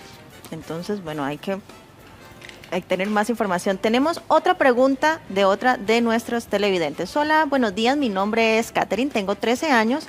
La verdad me dan dolores constantes en el bajo vientre y a veces hasta se me llega a inflamar esa parte. ¿Qué podría ser? Tan jovencita es Tan muy poco joven. probable que sea un problema de endometriosis a tan temprana edad, aun cuando lo podría ser. Si se le inflama la parte inferior de abdomen, generalmente ese proceso de inflamación, de distensión de abdomen está asociado a distensión de colon y generalmente es un problema de tipo colónico. Habría que estudiar a esta chica, primero descartar que no tenga nada pélvico, es decir, que tenga un útero sano, unos ovarios normales, eso se hace con ultrasonido transabdominal porque ella tiene 13 años con vejiga llena. Y probablemente esto sea de manejo de gastroenterología. A esta edad, los muchachos están en el colegio, están con mucha responsabilidad a veces de cole y situaciones de estrés que los afectan y se manifiesta generalmente por problemas de dolor espasmódico de colon. Habría que ver si no es una colitis disfuncional lo que esta chiquita tiene como primera posibilidad. Entonces hay que consultar a los especialistas. Y vamos con más preguntas. Aquí tenemos a otra de nuestras televidentes que nos envía. Buenos días, tengo una niña de 16 años y padece mucho de cólicos muy fuertes. Dicen que es dismenorrea primaria. ¿Cuál sería la solución, doctor? Ok, vean. Dismenorrea es el nombre médico que se le da al dolor asociado a la menstruación.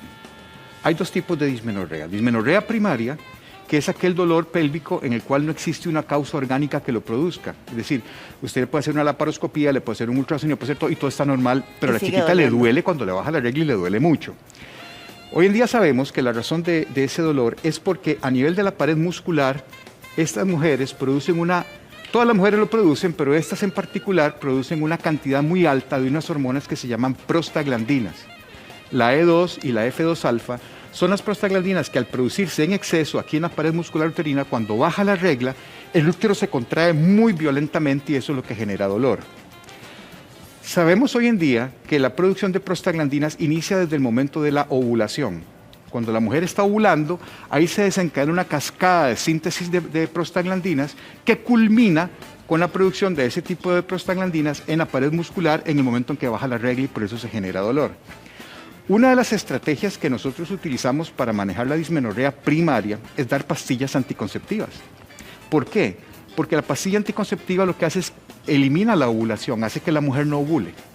Y al no ovular, estás cortando desde el inicio el gatillo que dispara la síntesis de prostaglandinas. Entonces, cuando baja la regla no duele. Esa es la razón por la cual las mujeres que toman pastillas anticonceptivas, que antes les dolía la regla, cuando las toman ya no les duele. Se les quita el Es dolor. por el mecanismo de ovulación, que es el gatillo disparador de la producción de prostaglandinas. Y la otra herramienta que nosotros utilizamos en el tratamiento de la dismenorrea primaria son los antiinflamatorios no esteroidales. Las pastillas como el Motrin, el Dorival, el Enantium, el Cataflán, Voltaren, toda esta gran familia de antiinflamatorios no esteroidales, todas funcionan quitando el dolor de la misma manera. Bloquean una parte de la producción, de la cadena de producción de prostaglandinas. Y no está mal consumirlo. No, para entonces. nada. Lo que pasa es que lo que nosotros hacemos, por lo menos lo que yo siempre hago con pacientes con dismenorrea primaria, es darle pastillas anticonceptivas, no importa que tenga 16 años, hay pastillas especiales para este rango de edad. Darle pastillas anticonceptivas y las pastillas modernas, las últimas 4, generalmente los paquetes nuevos de pastillas traen 28, no traen 21 como las de antes, sino que traen 28. Correcto. Con las últimas 4 que no tienen hormonas, son 24 pastillas activas y 4 de descanso. Pero están incluidas esas 4 para que la mujer no deje de tomar pastillas nunca. En esas 4 pastillas, nosotros, por lo menos yo recomiendo que cuando esté tomando esa, además empiece a tomar algún antiinflamatorio no esteroidal antes de que le empiece el dolor. Muy bien. Porque si usted toma los antiinflamatorios cuando ya tiene dolor, lo que va a lograr es aliviarle el dolor, porque ya las prostaglandinas se produjeron. Pero si usted toma las pastillas antiinflamatorias antes de que le empiece a doler, estás cortando la producción de prostaglandinas desde el principio. Entonces estás atacando el problema de dolor desde 2 flancos. Uno desde el flanco de eliminar el gatillo productor de prostaglandinas, que es la ovulación, y otro bloqueando una parte de la cascada de producción de prostaglandinas con antiinflamatorios. Con este tipo de tratamiento, las chicas mejoran su dolor en un 90-95%. Este tratamiento además nos sirve para hacer una diferencia con la dismenorrea secundaria. Yo te dije que había dismenorrea primaria, correcto, que es esta que estamos viendo. La dismenorrea secundaria es aquel dolor asociado a la menstruación en la que sí existe una causa pélvica productora de dolor. Endometriosis, quistes en los ovarios, adenomiosis, miomas, etc. Entonces, cuando usted descarta que no hay nada orgánico, uno piensa que es primario. Pero como te decía, la endometriosis a veces por ultrasonido no se diagnostica. Entonces, nosotros damos este tipo de tratamiento como si fuera primaria y si no mejora, hay que pensar en la posibilidad de que haya una endometriosis subyacente. Entonces también nos sirve el tratamiento para hacer un diagnóstico diferencial entre una dismenorrea primaria y una dismenorrea secundaria. Ay, doctor, gracias por aclararnos esa duda también en lo de nuestros televidentes, porque tenemos otra pregunta más de nuestros televidentes. Y esta es de doña Olga. ¿Qué tan peligroso es un tumor el tumor de ovario izquierdo? Bueno, tumor es una palabra genérica que significa pelota, ¿ok? Lo que pasa es que uno oye tumor y se le para el pelo pensando que es un cáncer. Exacto. Pero hay tumores benignos. De hecho, la mayoría son tumores benignos. Hay que ver qué tipo de tumor es el que tiene en el ovario. Porque puede ser un tumor benigno, como por ejemplo un teratoma, por ejemplo un cistadenoma, por ejemplo un quiste hemorrágico, que son tumores benignos, que probablemente sea necesario operarlos. Sí, pero son benignos. Pero también hay tumores ováricos que son cáncer. Entonces, si me dice qué peligro hay en un tumor de ovario, no lo sé, depende del tipo de tumor que tenga. Si el tumor es un tumor benigno, probablemente con una cirugía, que puede ser hasta laparoscópica, se puede quitar solo el tumor y conservar el ovario y se acabó el problema. O puede que con un tratamiento hormonal, con pastillas anticonceptivas, si el tumor que tiene es un quiste simple. Pero si lo que tiene es un tumor que sugiere que pueda ser un cáncer, que hay ciertas características por ultrasonido que uno puede determinar si hay posibilidad de que sea o no un cáncer, el manejo es completamente diferente. A ella hay que hacerle varios estudios de extensión, ver si no hay metástasis, ver marcadores tumorales de ovario para darle un seguimiento después del tratamiento quirúrgico, y el tipo de cirugía es diferente, así fuera benigno. Doctor, muchísimas gracias por estar con nosotros el día de hoy y por evacuar todas estas dudas. Con mucho gusto, gracias por invitarme. Y bueno, nos vamos a un corte comercial, pero al volver, ¿cómo?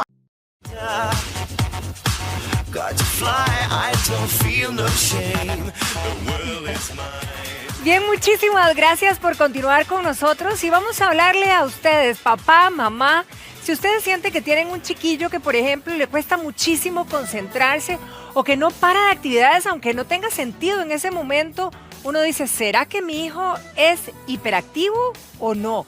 Hoy está con nosotros el doctor Mario Barrantes para examinar estas situaciones y por supuesto que tenemos a su disposición también el WhatsApp para que haga todas sus consultas. Doctor, muy buenos días, bienvenido. Muy buenos días, muchas gracias por la invitación. Doctor, una de las preguntas que se pueden hacer muchos padres de familia es, ¿será o no será mi hijo hiperactivo? Sí, ese es un problema muy frecuente en nuestra sociedad actual. Aquí hay que hacer la salvedad de que la hiperactividad es una manifestación de una serie de problemas que puede presentar el niño sin necesidad de que tenga el trastorno por déficit de atención. Por ejemplo, hay que hacer el diagnóstico muy bien descartando otras posibilidades tan opuestas como el niño puede ser sordo sin que se hayan dado cuenta o tener problemas auditivos, puede ser un niño agredido, puede estar viviendo violencia intrafamiliar y una situación muy importante, la desadaptación escolar. Ahora, continúe, doctor. Entonces, la hiperactividad en sí es una manifestación clínica, pero no todos los pacientes tienen déficit atencional. Bien, ahora, doctor, si efectivamente el chiquillo o la chiquilla es hiperactivo, ¿verdad? ¿Cómo se manifiesta o por qué más bien? ¿Qué provoca esta inquietud? El problema del déficit atencional con hiperactividad es una disfunción del cerebro, de una zona específica del cerebro que controla los impulsos. Y entonces eso nos va a dar dos tipos de pacientes, los hiperactivos y más bien los que son inatentos o desatentos. Entonces, ¿podríamos decir que nuestro hijo nace con esta característica? Sí. ¿Es genética? Y es genética. Ok, ahora, doctor, ¿cuáles serían las señales que deberíamos de atender como padres? Que a veces es ahí donde nos perdemos, ¿verdad? Y lo que definitivamente no deberíamos de pasar por alto. Bueno, aquí quería tomarme un momentito para explicar más o menos qué es lo que sucede. Por supuesto. El cerebro funciona en muchos aspectos estimulando a hacer algo y a la vez frenando la situación. El ejemplo más claro es que yo voy a cruzar la calle, ¿qué es lo primero que hago? Volver a ver para los dos lados. ¿Cierto? Y cruzar la calle si no representa peligro. Dan la instrucción de que hay que hacer la fila por orden de tamaño y entonces nosotros nos colocamos dependiendo de nuestra altura. Pero el paciente que tiene hiperactividad, sus impulsos no son controlados por esa parte del cerebro. Entonces él ve a un gato en el techo y un momento a otro lo único que pretende es subirse al techo para estar a la par del gato. No mide las consecuencias de sus actos. La maestra dice, hagan fila para montarse al bus y el chiquillo ya está montado en el bus sin haber hecho la fila. Todas las situaciones son así de cortas. Y tenemos el otro extremo, entonces hay una parte del cerebro que nos hace hacer algo y otra parte que está frenándolo. Los desatentos o inactivos, pasivos, en esos es al contrario. Frenan tanto sus estímulos, sus impulsos, que más bien son pasivos. Entonces, y como la mayoría de esos pacientes son niñas o mujeres, la niña es la más querida del aula porque es la que no molesta, la que no se sienta. La que no se siente. Claro. Entonces, digamos, Susanita es la que se porta bien. Está de primera en la fila, impecable, callada, y esa persona más bien frena constantemente sus impulsos y entonces ella pasa lo que llama la gente como en la luna. Ahora, ¿desde cuándo se presentan las manifestaciones de hiperactividad? Exacto. Generalmente se presentan en los primeros años de vida. Y ya hay niños de etapa preescolar que están presentando en forma importante las manifestaciones clínicas. Y aquí es donde está la disyuntiva desde el punto de vista ético de a partir de qué momento esos pacientes tienen que ser medicados. Antes de pasar a la medicación, doctor, ¿cuáles son esas señales? ¿Qué podríamos ver nosotros como padres o en el ámbito familiar? En el ámbito familiar, el niño que no sigue instrucciones. Eso es fundamental. El niño que pasa todo el día encendido y que son las 10, 11 de la noche y todavía no se ha apagado. El niño que usted le habla, le da una indicación y rápidamente se le olvida lo que tiene que hacer. El ejemplo claro de que la mamá lo manda a comprar tortillas y regresa con confites y no con las tortillas porque en el camino se le olvidó lo que tenía que hacer. Y así por el paciente o ese niño está en constante movimiento, que prácticamente casi ni duerme algunos. Y es un niño muy característico, el niño pequeño es un niño irritable, o sea que fácilmente se molesta. Ah, ok, perfecto. Ahora, doctor, ¿hay algún protocolo, digamos, ahora sí, en qué momento se decide una medicación? ¿Quién la recomienda, verdad? ¿Cómo es que se llega hasta ese punto? ¿Y hay una edad? ¿Cómo es que se maneja esto? Aquí quiero hacer una salvedad de que el déficit atencional hiperactivo o desatento tiene sus diferentes edades de manifestación más importantes.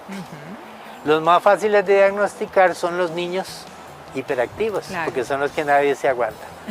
Pero las niñas, como les digo, la mayoría son mujeres inatentas, más o menos en 4º grado de la escuela es que ya manifiestan ya en forma real su problema. Y eso tiene mucho que ver con el sistema educativo nuestro, que los primeros años de la escuela a los niños les enseñan los instrumentos. Ya a partir de 4º grado más o menos es cuando los ponen a que utilicen esos instrumentos. Y es cuando el niño empieza, las niñas principalmente empiezan a tener manifestaciones ya de ese tipo. También hay el déficit atencional hiperactivo y desatento. Quienes hacen la observación inicial generalmente son las docentes. Las profesoras, ¿verdad? Los docentes. Sí, ya sí. desde preescolar se va manifestando. Y aquí yo quiero hacer un llamado de atención a los padres de familia en el sentido de que si ustedes notan algún grado de disturbios o de trastornos funcionales de su niño, conversen con los docentes. Ellos tienen la suficiente conocimiento, entrenamiento como para poder decir, sí, mire, a nosotros nos parece que su hijo tiene rasgos de hiperactividad.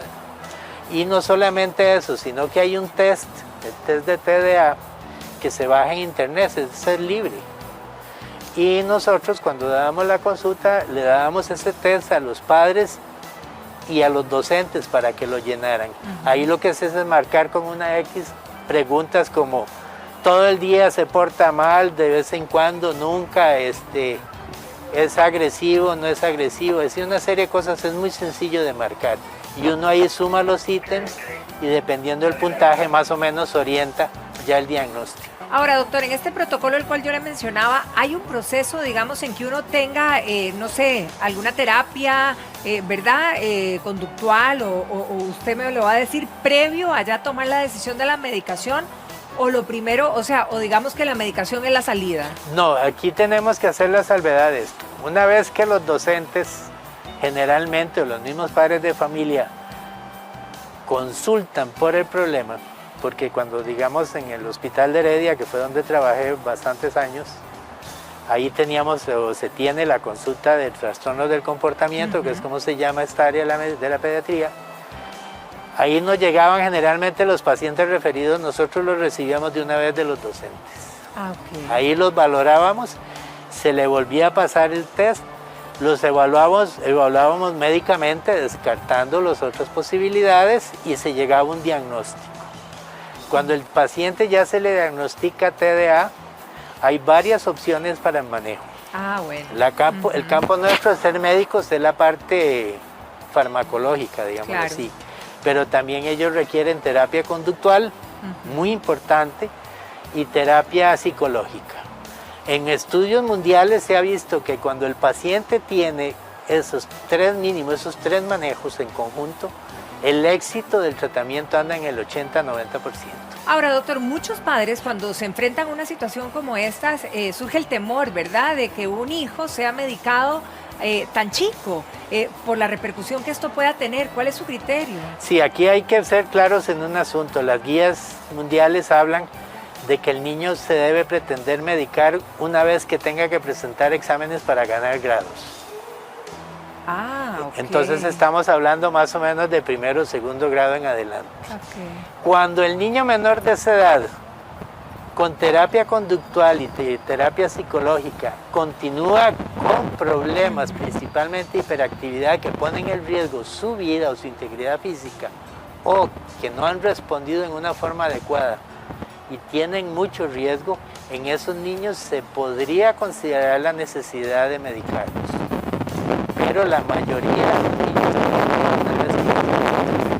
¿Y por cuánto tiempo esa medicación es de por vida, doctor? Bueno, hay una etapa más o menos a los 15 años se sabe si va a continuar o no con el problema. Ok, ¿cuál es el impacto de la medicina en los chicos? Los medicamentos que se utilizan son los estimulantes, hay varios, el más conocido de todos es el metilfenidato, para no decir marcas. Sí. Ese medicamento lo que hace es regular los impulsos. ¿Y qué vamos a ver en nuestros hijos? Digamos, ¿cuáles van a ser los cambios que vamos a poder notar en ellos? Lograr una mejor concentración, control de impulsos, el que se esté quedito, el que logre controlar la impulsividad y la desatención, el que se mantenga tranquilo, que responda adecuadamente a lo que se está planteando. En la consulta de déficit atencional nosotros vimos cualquier cantidad de pacientes, o sea, muchos pacientes con diferentes situaciones de vida que cambiaron radicalmente cuando fueron medicados. Claro. Ahora, doctor, usted lo acaba de comentar, pero me encantaría porque hay muchas dudas con respecto, ¿verdad?, de cuánto tiempo tengo que medicar a mi hijo, ¿verdad?, y en qué momento voy a hacer algún cambio. Hay mucha gente preguntándose hasta qué edad tendría que tomar las pastillas para que vuelva a repetirnos ese tema y nos quede muy claro. Bueno, la recomendación que existe es, como es un problema que incide directamente en la adquisición de conocimientos en el proceso académico, entonces nosotros recomendamos medicar a los pacientes en el curso lectivo. Okay. Si el paciente puede ser controlado en forma adecuada en la casa y logra cumplir con sus tareas y todo, lo vamos a medicar de lunes a viernes y durante el periodo en que está en la escuela. Si el paciente en la casa, los padres no logran por determinadas circunstancias que el niño, por ejemplo, no hace sus tareas, no estudia, no se comporta adecuadamente, algunas veces incluimos tratamiento para la casa, pero en las noches sí no deben de tomar medicación porque si no, la mayoría no duermen. Okay. Eso se toma en la mañana, doctor, al iniciar el día. Nosotros recomendamos, si el niño va en la mañana, entonces casi cuando se está montando en el bus que se la tome, para que ya más o menos media hora después el niño ya esté tranquilo y estable. La medicación con metilfenidato, lo corriente es que más o menos a las 11 de la mañana ya haya perdido efecto el tratamiento, entonces si el niño va en horario ampliado hasta las 2 o 3 de la tarde, a veces hay que repetir la dosis más o menos a mediodía. Excelente, doctor. Muchísimas gracias verdaderamente por traer un tema tan importante para nuestros hijos y que causa mucha duda, incluso polémica, ¿verdad?, por la medicación. Muchísimas gracias. Ha sido un placer tenerlo en nuestra casa. Muy buenos días. Gusto. Gracias, doctor. Gracias. Nosotros vamos a hacer en este momento una pausa, pero cuando regresemos estaremos hablando de la importancia de la fibra. Vean ustedes, fruta. Esto nosotros terminamos el programa de hoy. Muchísimas gracias por habernos acompañado en estas 2 horas. Mañana tenemos una cita a las 8 de la mañana aquí en la Casa de Giros. Muchas bendiciones. Los queremos mucho.